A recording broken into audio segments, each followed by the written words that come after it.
Hello students, हम लोग CBSE sample paper का जो सीरीज़ कर रहे हैं उसमें अभी तक हम लोग के 2 पार्ट्स हो गए हैं और 2 पार्ट्स में हम लोगों ने 20 क्वेश्चंस कवर करे हैं। और आप लोग अभी एग्ज़ाम आने वाले हैं तो मेहनत करते रहिए, हम लोग आपके साथ हैं और ज़्यादा से ज़्यादा आप लोग के पास क्वेश्चन पहुंचा रहे हैं, इंपॉर्टेंट क्वेश्चंस। आज हम लोग ये पार्ट 3 करेंगे और पार्ट 3 में हम 10 क्वेश्चंस करेंगे। मोस्ट इंपॉर्टेंट क्वेश्चंस हैं, ये सीबीएसई के ही सैम्पल पेपर के ही हैं। तो देखिए हम लोग स्टार्ट करते हैं क्वेश्चन नंबर 21 से। 20 तक क्वेश्चन हो गए थे हम लोगों के, तो क्वेश्चन नंबर 21 से स्टार्ट करते हैं हम लोग। क्लियर है? अच्छा, देखिए क्वेश्चन नंबर 21 में क्या बोल रहा है। क्वेश्चन नंबर 21 में बोल रहा है एक conducting square loop of side L and resistance R move in its plane with the uniform velocity. एक लूप है जो मैग्नेटिक फील्ड में v वेलोसिटी के साथ मूव हो रहा है। Perpendicular to one of its side, a magnetic induction B constant in time and space pointing perpendicular and into the plane of the loop exists everywhere as shown in the figure। ये line देखिए, everywhere as shown in the figure, मतलब magnetic field जो क्या है, जो आपको figure show हो रहा है वहाँ पे हर जगह है। तो हम ऐसे ड्रॉ कर सकते हैं, ठीक है। अच्छा, अब देखिए इसका मतलब क्या है, क्या बोल रहा है। The current induced in the loop is, current कितना इंड्यूस्ड होगा लूप में। क्लियर है? तो हमको पता है करंट कब इंड्यूस्ड होता है। फेराडे ने क्या बोला, according to Faraday law, Faraday ने बताया था अगर किसी क्लोज लूप का फ्लक्स चेंज होता है विथ रेस्पेक्ट टू टाइम तो वहाँ पे क्या होता है, ईएमएफ इंड्यूस्ड होता है। और उन्होंने क्या बोला कि E इक्वल टू कितना होता है, -d∅/dt। और d∅ क्या है आपका, फ्लक्स चेंज है। और यहाँ पे फ्लक्स क्या है, तो फ्लक्स देखिए क्या होता है, बी ए कॉस थीटा। सब लोगों ने पढ़ा है फॉर्मूला, क्या होता है, बी ए कॉस थीटा। यहाँ पे देखिए क्योंकि ये बी क्या बोल रहा है, कांस्टेंट है, मैग्नेटिक फील्ड तो चेंज नहीं होगा। ए एरिया, इस लूप का एरिया तो चेंज नहीं होगा इस पूरे समय में, तो एरिया भी कांस्टेंट हो गया। और एंगल भी चेंज नहीं होगा क्योंकि सीधा सीधा जाता रहा है, तो यहाँ पे कुछ भी चेंज नहीं होगा। That means magnetic flux does not change, magnetic flux यहाँ पे चेंज नहीं होगा, डज नॉट चेंज। और अगर मैग्नेटिक फ्लक्स ही चेंज नहीं हुआ तो यहाँ पे ईएमएफ इंड्यूस नहीं होगा। तो कौन सा ऑप्शन हो जाएगा आपका, ऑप्शन नंबर 4। आंसर क्या हो जाएगा, 0। क्लियर है? नेक्स्ट क्वेश्चन देखिए, the magnetic flux link with the coil in weber. Flux की यूनिट क्या होती है, वेबर। ध्यान रखिएगा, डायरेक्ट क्वेश्चन भी पूछा जा सकता है फ्लक्स की unit. Is given by the equation, flux की इक्वेशन दे रखी है आपको, phi equal to 5t² + 3t + 16। ठीक है, तो हमको क्या निकालना है, the induced EMF in the coil, the induced EMF in the coil at time t equal to 4 will be. Induced EMF निकालना है, तो ये बहुत इजी क्वेश्चन है। ईएमएफ फेराडे लॉ का लगा दीजिए। ईएमएफ क्या होता है, ईएमएफ होता है -d∅/dt। और यहाँ से अगर हम बस डिफरेंशिएशन करना है हमको टाइम के रेस्पेक्ट में, फाई का, फाई कितना है, 5t² + 3t + कितना हो गया, 16।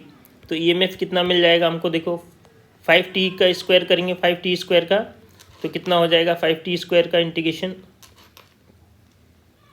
माइनस कितना हो जाएगा, -5 का कितना हो जाएगा, 10t + 3t का करेंगे तो कितना, 3, और 16 कांस्टेंट है, कांस्टेंट का करेंगे तो कितना हो जाएगा, 0। ठीक है, अब हमको कितने पे ईएमएफ पूछा है, t इक्वल टू 4 सेकेंड पे ईएमएफ पूछा है। ठीक है, तो जहाँ भी t है वहाँ पे क्या रख दें, 4 रख दें। तो 10 इंटू कितना, 4 + कितना, 3, तो कितना हो जाएगा ईएमएफ, 10 इंटू 4 40 + 3, तो कितना हो जाएगा, -43 वोल्ट। देखिए कितना इजी क्वेश्चन है, जस्ट आपको डिफरेंशिएशन करना था। तो ऑप्शन नंबर क्या हो जाएगा, 2 हो जाएगा। ठीक है, नेक्स्ट क्वेश्चन देखिए, which of the following graph represent the variation of current with frequency f in an AC circuit containing a pure capacitor. क्या बोल रहा है, एक प्योर कैपेसिटर है, उसमें करंट और फ्रीक्वेंसी के बीच में पहले रिलेशन बनाइए। तो हम जानते हैं क्या, कि जब प्योर कैपेसिटर होता है तो उसके लिए जो रेजिस्टेंस होता है उस रेजिस्टेंस को क्या बोलते हैं हम, कैपेसिटिव रिएक्टेंस बोलते हैं। और कैपेसिटिव रिएक्टेंस कितना होता है, XC कितना होता है आपका, 1/ωc। ठीक है, 1/ωc। अच्छा, और करंट कितना होता है, तो करंट हम जानते हैं V इक्वल टू कितना होता है IR। यहाँ से अगर हम I देखें और इसको कैसे लिख सकते हैं हम, I और R की जगह इसका रेजिस्टेंस क्या है, XC है, ठीक है। तो करंट की अगर वैल्यू निकालें तो करंट क्या हो जाएगा, V/XC हो जाएगा, और V तो हमारा पोटेंशियल हो गया, XC क्या है 1/ωc, तो ωc कहाँ चला जाएगा ऊपर, तो I इक्वल टू कितना हो जाएगा V और क्या हो जाएगा ωc।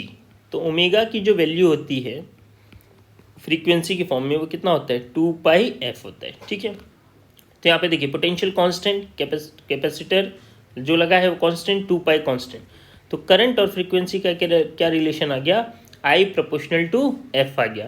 तो यहाँ पे जब भी प्रोपोर्शनल होगा किसी भी क्वेश्चन में, अगर प्रोपोर्शनल है कोई भी दो क्वांटिटीज, तो उनका ग्राफ हमेशा क्या होता है, कहाँ से पास होता है, सेंटर से। कहाँ से पास होता है, सेंटर से। क्लियर है सबको।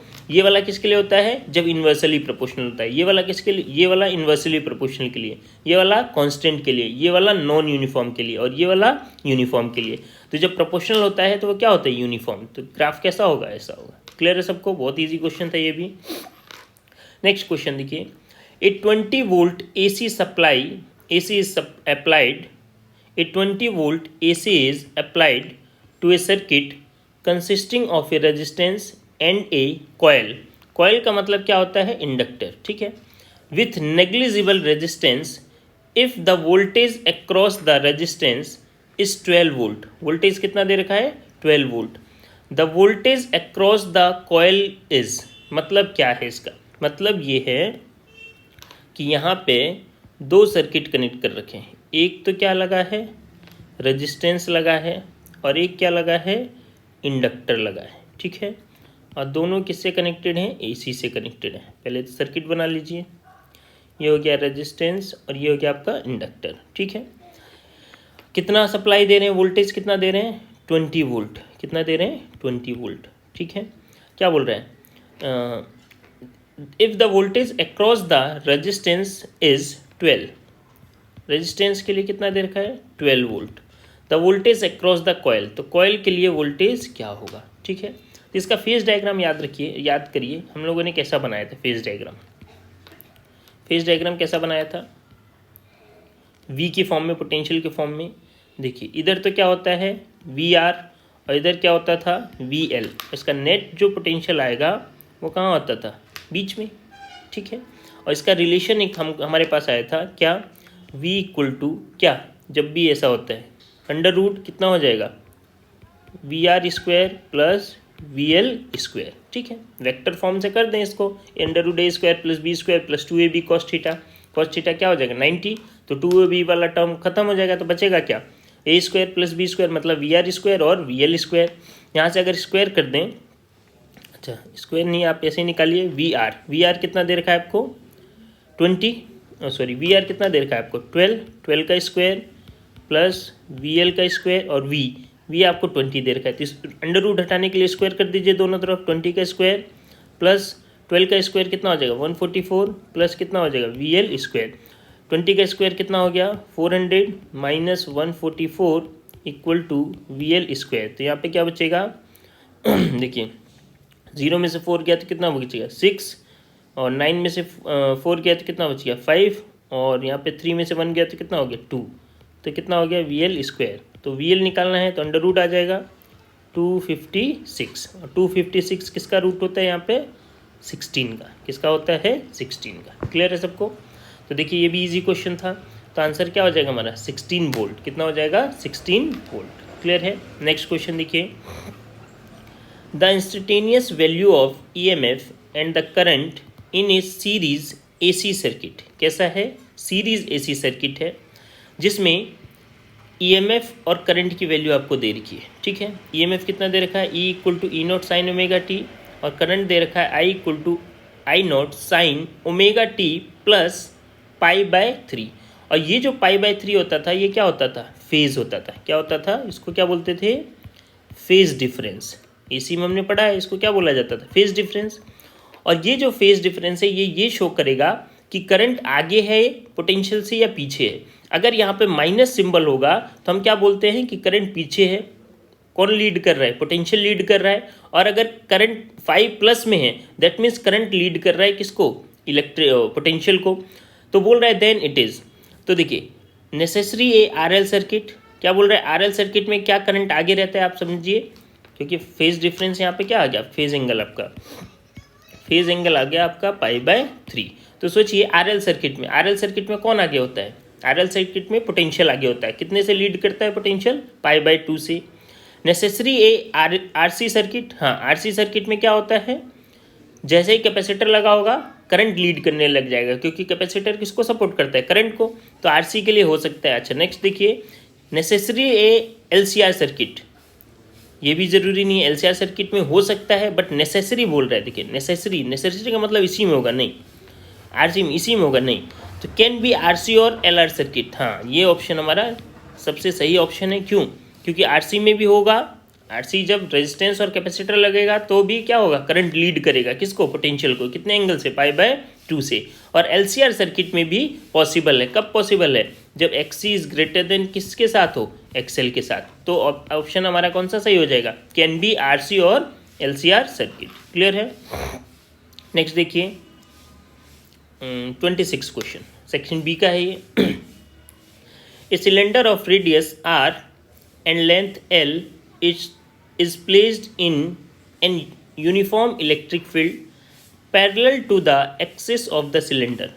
The total flux for the surface of the cylinder is given by, देखो क्या बोल रहा है? एक यूनिफॉर्म इलेक्ट्रिक फील्ड है, बना दो यूनिफॉर्म इलेक्ट्रिक फील्ड। ठीक है, जैसा क्वेश्चन बोलता है वैसा करते जाइए आप। ठीक है, इसमें क्या रखा हुआ है? एक सिलेंडर। सिलेंडर कैसा रखा है? सिलेंडर का जो एक्सिस वो इलेक्ट्रिक फील्ड के साथ पैरेलल है ना। तो कितने फेज होते हैं सिलेंडर के? देखिए ये मान लीजिए सिलेंडर है, तो एक तो टॉप होता है, एक बॉटम होता है और एक क्या होता है? कर्व सरफेस होता है। तो फर्स्ट हमारा टॉप, इसको 1 नाम दे दीजिए, ये हो गया 2 और ये क्या हो गया 3। अब सबका क्या? अब देखो हमको क्या पूछा है?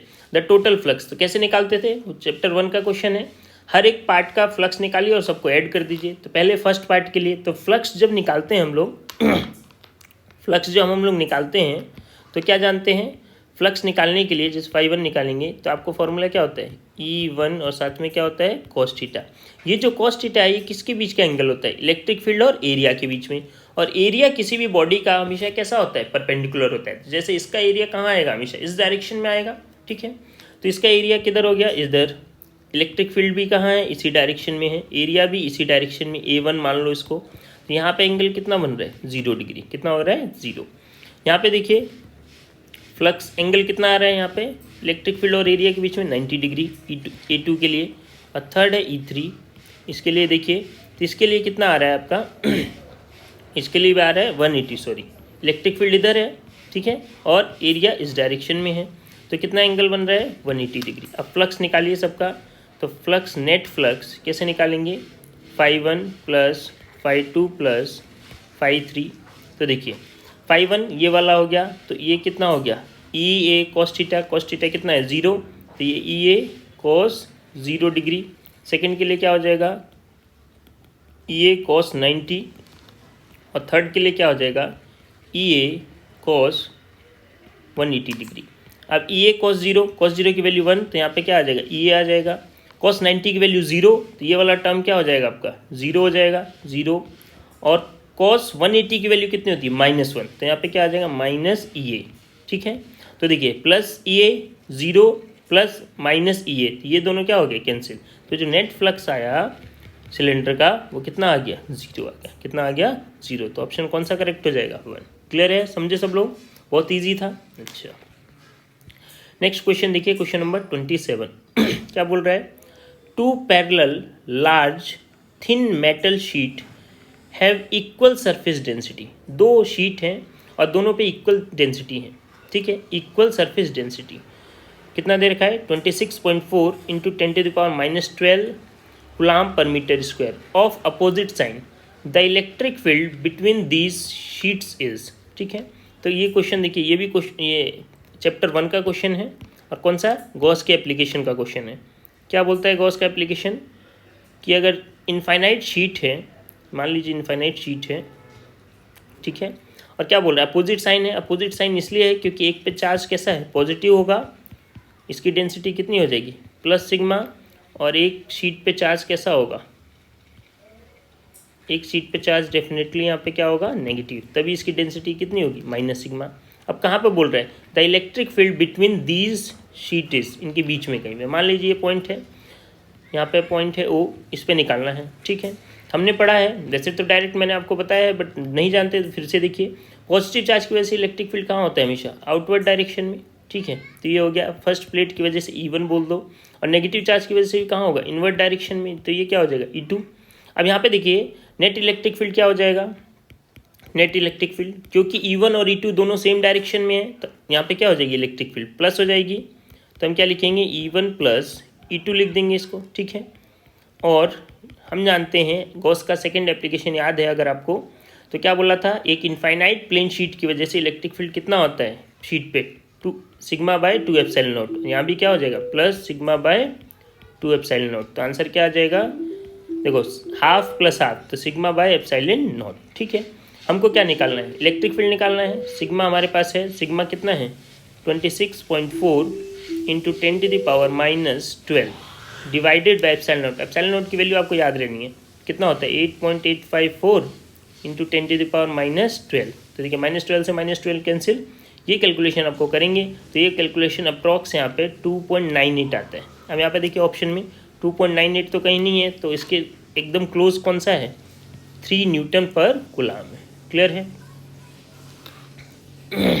नेक्स्ट देखिए, consider an uncharged conducting sphere, देखिए बहुत अच्छा क्वेश्चन है। Consider an uncharged conducting sphere, a positive point charge is placed outside the sphere, the net charge on the sphere is then. क्या बोल रहा है, एक कंडक्टिंग स्फीयर है, मान लीजिए कंडक्टिंग स्फीयर हो गया, मान लीजिए कंडक्टिंग स्फीयर हो गया, ठीक है।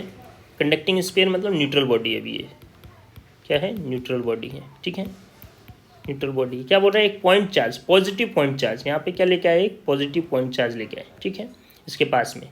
तो बोल रहे हैं net charge on the sphere is then, अभी नेट चार्ज क्या होगा, तो देखिए जैसे ही इस न्यूट्रल बॉडी के पास में एक पॉइंट चार्ज लेके आएंगे, तो क्या न्यूट्रल बॉडी के पास चार्ज नहीं होता क्या, बिल्कुल होता है, बट क्या होता है न्यूट्रल बॉडी का मतलब जितना पॉजिटिव चार्ज होता है उतना ही नेगेटिव चार्ज होता है। जैसे अगर मान लीजिए किसी न्यूट्रल बॉडी क्यों बोला जाता है कि अगर उसके पास +5 कूलाम पॉजिटिव चार्ज है तो +-5 कूलाम नेगेटिव चार्ज होगा। तो जैसे ही कोई पॉजिटिव चार्ज वाली बॉडी इसके पास में लेके आएंगे तो ये क्या करेगा, इसके अंदर जो प्रेजेंट है नेगेटिव चार्ज उनको अपनी तरफ अट्रैक्ट कर लेगा, ठीक है, इधर आ जाएंगे नेगेटिव चार्ज, और पॉजिटिव चार्ज को क्या कर देगा रिपेल कर देगा। इसको क्या बोलते हैं रीडिस्ट्रीब्यूशन ऑफ चार्ज, क्या बोला जाता है रीडिस्ट्रीब्यूशन ऑफ चार्ज बोला जाता है, ठीक है। ये हुआ रीडिस्ट्रीब्यूशन ऑफ चार्ज हुआ, ये क्या हुआ redistribution of charge, redistribution of charge, redistribution of charge. इस पॉजिटिव चार्ज ने क्या करा भाई, इस न्यूट्रल बॉडी के नेगेटिव चार्ज को अपनी तरफ अट्रैक्ट करेगी, और जो इस बॉडी के पास पॉजिटिव चार्ज प्रेजेंट है उनको क्या करेगी रिपेल, इसलिए ये क्या होगा रीडिस्ट्रीब्यूशन या पोलराइजेशन भी बोल सकते हैं। तो देखिए अब क्या बोला है क्वेश्चन में, the net charge on the surface is, तो नेट चार्ज जो हमारा बॉडी है उस पर अभी भी कोई चार्ज में इफेक्ट थोड़ी ना है, जितना पॉजिटिव था उतना ही नेगेटिव है, कोई फर्क नहीं हुआ, बस चार्ज क्या हुआ रीडिस्ट्रीब्यूट हो गया। तो क्या ऑप्शन है first option, negatively and uniformly distributed over the surface, नहीं, पॉजिटिव चार्ज कहाँ जाएंगे, positive and uniformly distributed over, नहीं, negative and appear at a point on the surface of a sphere closest to the point charge, ये भी गलत है क्योंकि दोनों चार्ज प्रेजेंट है, तो आंसर क्या हो जाएगा 0। 0 का मतलब क्या, कुछ भी चेंज नहीं हुआ, नेट चार्ज कुछ भी नहीं आया इसके, क्लियर है, जितना पॉजिटिव चार्ज है उतना ही नेगेटिव चार्ज। चलिए नेक्स्ट क्वेश्चन देखिए, क्वेश्चन नंबर 29, क्वेश्चन नंबर 29 देखिए क्या बोल रहा है, 3 charges 2q minus q and -2q minus q and minus q lie at vertex of a triangle, the value of E and V at centroid of the triangle will be। क्या बोल रहा है, एक ट्राइंगल है उसके vertex पे, triangle कैसा है देखिए, ये मान लीजिए ट्राइंगल हो गया हमारा, ठीक है, इसके वर्टेक्स हो गया, ये A हो गया, ये B हो गया, और ये क्या हो गया C। मान लीजिए A पे चार्ज रखा हुआ है +2q, B पे चार्ज रखा हुआ है -q, और C पे चार्ज रखा हुआ है -q। ठीक है। कहाँ पे पूछ रहा है आपको इलेक्ट्रिक फील्ड कहाँ निकालनी है और पोटेंशियल सेंट्रोइड पे, तो ट्रायंगल का सेंटर ये होता है। सेंट्रोइड क्या होता है इसको आप डायरेक्ट याद भी रखिएगा, क्योंकि देखिए आपको बहुत सारे क्वेश्चन में सेंट्रोइड डायरेक्ट यूज़ करना पड़ेगा, ठीक है। अभी तो हम जानते हैं सेंट्रोइड क्या होता है, किसी बॉडी का जिसका हर वर्टिक्स से डिस्टेंस क्या हो सेम। तो ए से इस पॉइंट का मान लिया पॉइंट ओ है, इसका डिस्टेंस डी हो गया, ये भी डिस्टेंस डी होगा, ये भी डिस्टेंस क्या होगा डी, ठीक है। समझ रहे हैं बात को। अच्छा नेक्स्ट देखिए क्या, अब देखिए इस पॉजिटिव चार्ज की वजह से इलेक्ट्रिक फील्ड कैसा आएगा सेंटर पे, सेंटर ओ है ये, इस पॉजिटिव चार्ज की वजह से इलेक्ट्रिक फील्ड कैसा होगा सेंटर पे, सेंटर पे कैसा होगा आउटवर्ड, इधर होगा कुछ इलेक्ट्रिक फील्ड, इसको नाम दे दिया ई ए, ठीक है। अच्छा इस नेगेटिव चार्ज की वजह से कैसा होगा इनवर्ड होगा, इधर आएगा इलेक्ट्रिक फील्ड, इसको नाम दे दिया कितना ई बी। और इस नेगेटिव चार्ज की वजह से सी पे जो है इससे भी इन्वर्ट होगा, क्योंकि नेगेटिव से इन्वर्ट होता है तो क्या हो जाएगा ई सी। मतलब कुछ ऐसी चीज़ मिल जाएगी आपको, देखिए ई ए आ जाएगा इधर, इधर आ जाएगा ई बी, इधर आ जाएगा आपका ई सी, ठीक है। आपने वेक्टर अगर पढ़ा है तो वेक्टर में आपको पता है ये दो वेक्टर की वजह से देखिए इसकी वजह से जो इलेक्ट्रिक फील्ड होगा और इसकी वजह से जो इलेक्ट्रिक फील्ड होगा दोनों क्या होंगे सेम होंगे। क्यों? क्योंकि चार्ज भी सेम है और डिस्टेंस भी सेम है। फॉर्मूला क्या होता है ई का फॉर्मूला होता है के क्यू बाय आर स्क्वायर। तो इसका नेट इलेक्ट्रिक फील्ड यहाँ पे बीच में कहीं पे होगा, मान लिया यहाँ पे होगा, इसका नाम दे दिया हमने ई बी सी। तो जो नेट इलेक्ट्रिक फील्ड आया इस केस में वो कितना हो गया ई ए प्लस ई बी सी। तो देखिए यहाँ पे दो इलेक्ट्रिक फील्ड जुड़ रही हैं, तो क्या इलेक्ट्रिक फील्ड जीरो हो सकता है? नहीं हो सकता। तो ऑप्शन में देखिए ऑप्शन नंबर 2 तो सही नहीं हो सकता और ऑप्शन नंबर 4 भी सही नहीं हो सकता। अब बचा क्या ऑप्शन नंबर 1 और 3। अब नेक्स्ट देखिए किसके लिए हम करेंगे, पोटेंशियल के लिए, ठीक है। तो पोटेंशियल के लिए क्या होता है, देखिए पोटेंशियल के लिए क्या होता है, पोटेंशियल वही ट्रायंगल है इक्विलेटरल, यहाँ पे एक चार्ज है कितना है +2q, यहाँ पे एक चार्ज है बी पे -q और यहाँ पे एक चार्ज है -q। पोटेंशियल क्या होता है नेट पोटेंशियल, भाई जितने भी चार्ज हैं सबकी वजह से पोटेंशियल निकालो और क्या कर दो प्लस, कहाँ पे निकालना है सेंटर पे, तो सेंटर पे निकाल दो। ये डिस्टेंस डी होता है, ये भी डी होता है, ये भी डी होता है, ठीक है। तो कितना हो जाएगा देखो V net V1 + V2 plus कितना हो जाएगा V3, ठीक है। V1 कितना फर्स्ट चार्ज की वजह से ए वाले की वजह से कितना KQ, भाई पोटेंशियल होता है कितना है फॉर्मूला याद है ना सबको KQ/R, ठीक है।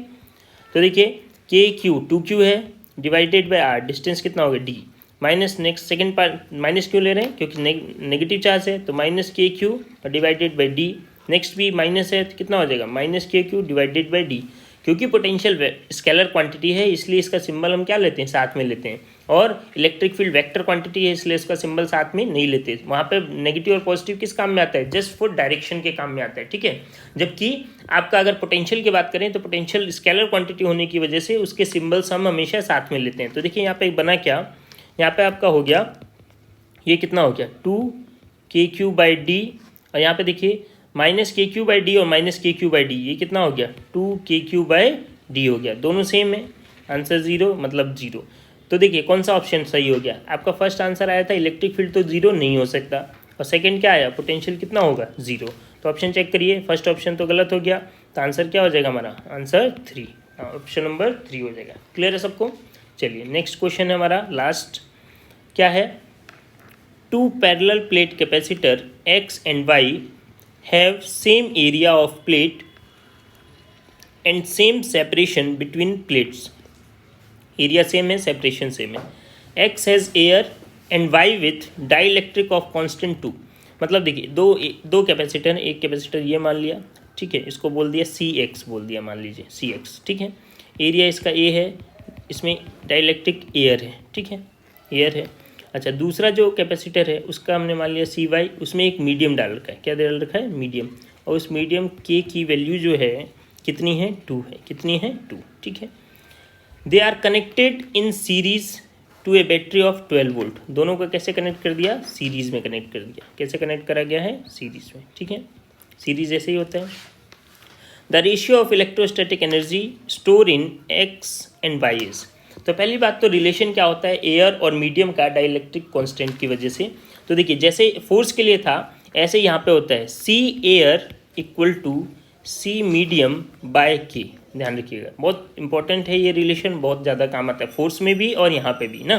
तो हम क्या बोल सकते हैं, हमने क्या लिया है, सी एयर को x लिया है और सी मीडियम को y लिया है बाय 2।